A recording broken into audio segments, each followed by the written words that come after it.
Hey guys, I'm Mike and I'm back with another video for you guys today. In today's video, we are going to be installing the Hansshow electronic trunk V4 for the Tesla Model 3. As always, I hope you guys are having a blessed day and staying safe out there. Shout out to Hansshow for sponsoring this video and sending us their electronic power trunk V4. If you want to order yours, the link is in the description below. You could also use my coupon code ISIP to receive 15% off your order. So when you open your electronic trunk kit, you'll find these components in the box. Your power struts, your motor and latch, your double-sided tape and zip ties, your module, the fuse, a buzzer, the switch and drill bit, and 5 wiring harnesses. We're going to be starting off with the biggest wiring harness. To stay organized, you're going to want to partially unbundle the biggest wiring harness, which on the end of that wiring harness is 5 colored wires. You have yellow, red, green, white, and blue. And then go ahead and tie that bundle back up. And then you're going to want to take the fishing line provided with the kit and use electrical tape to tie this to that fishing line.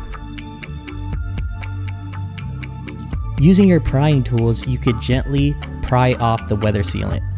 To take off the lower plastic trim on the trunk. Then you want to remove the 2 plastic clips on the lining of the trunk. And then on top of the taillight, there is a bolt that you want to put a microfiber towel to prevent scratching, and go ahead and unscrew that. There's 2 clips that you have to take off, one on each side. So go ahead and take that off to remove the top plastic trimming.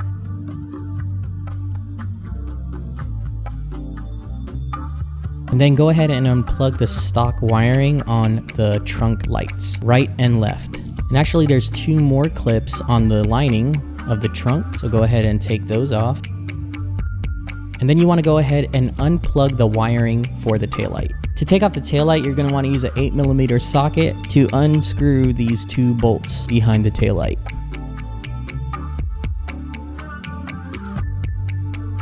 Gently pull off the taillight from the car. To take off the rear bumper, you're going to use a 10mm socket. There's 1 bolt on each side on the top. And then the bottom of the bumper, there's 2 bolts you need to take off on each side and 2 bolts in the center where you have to take off that plastic piece to have access to that bolt.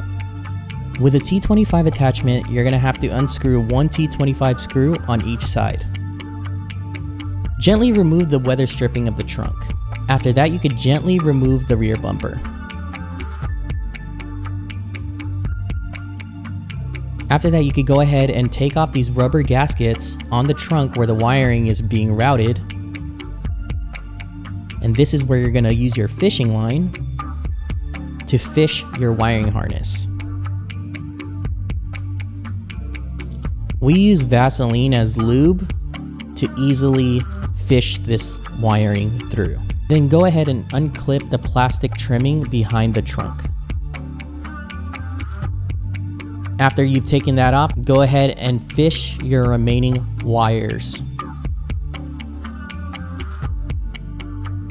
So based on where we're mounting our switch, we actually don't have to fish our switch wiring. After you're done fishing your harness through, you could go ahead and take off that electrical tape. Go ahead and take your other wiring harness to go ahead and mount on the trunk. Now this is going to be a bypass, so it's all plug and play. Just follow the instructions on the wiring diagram. And then you're going to connect the wiring based on color code. Red with red, blue with blue, white with white, green with green, and yellow with yellow. After you pair up those wires, you're going to want to insulate these very well with electrical tape. Next, we're going to take off the stock struts. You could use a flathead screwdriver to pry off these struts, starting with the top and then with the bottom. And then you're going to want to put on the power struts, starting with the bottom and then with the top. Once you have both power struts installed, you could go ahead and route the wires behind the bumper. And then you could go ahead and route the power strut wire behind the bumper through this little hole. You're going to want to cut this little rubber gasket so it could create a seal, and put your power strut wire through that rubber gasket. Then you're going to want to neatly route your power strut wire behind that bumper using zip ties. And as you can see, we're routing that power strut wire behind that tail light into that back bumper. The stock latch is screwed on by T45 screws. You're gonna wanna go ahead and take that off, but before we take that off, we're gonna mark it with a piece of electrical tape. So that way when we put the aftermarket latch on, we know which one's on the top, but don't worry, we could always adjust this accordingly. And then we're gonna go ahead and unbundle that big wiring harness, and then we're gonna plug all those wires into the main module. Again, follow the wiring diagram, and it's pretty much all plug and play from there. For power, we're gonna go ahead and connect to the battery underneath the rear seats. To take off the rear seats, you just simply pull and the seat comes right off. Disconnect the heated seats on both sides. We're gonna go ahead and take the center piece off and the bottom piece as well. And then we're gonna go ahead and unplug this. This wiring harness is just a bypass as well.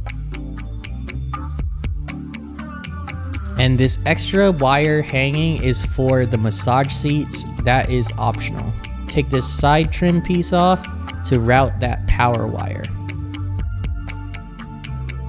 You're gonna need a 12mm socket to loosen the battery.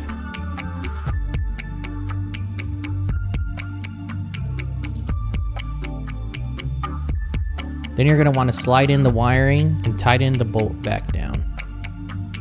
Make sure this does not touch metal. That's why there's a rubber piece around it, because power is active. Then we're gonna go ahead and attach the ground to this back piece here, and we're gonna go ahead and tighten that down. And as you can see, we have power to the main module. Then we're just gonna do a quick test to see if it works.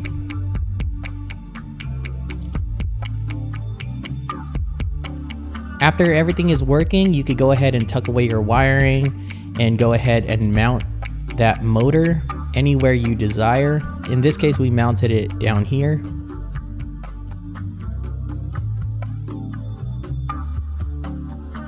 And usually people put their switches up here, but we're actually putting our switch down here. That's why we didn't have to fish that switch wiring, and use the drill bit that the kit came with to drill the hole. Then you simply just put that switch in.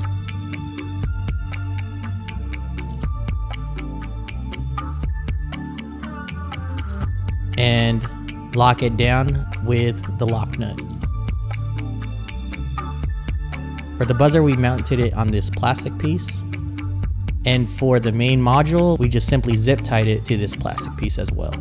That's it for this video, guys. If you guys like this video, please be sure to hit the like button. And if you haven't subscribed to the channel, please be sure to subscribe to the channel as well for more videos like this. Once again, I'm Mike. Thanks for watching my video. Until next time, peace.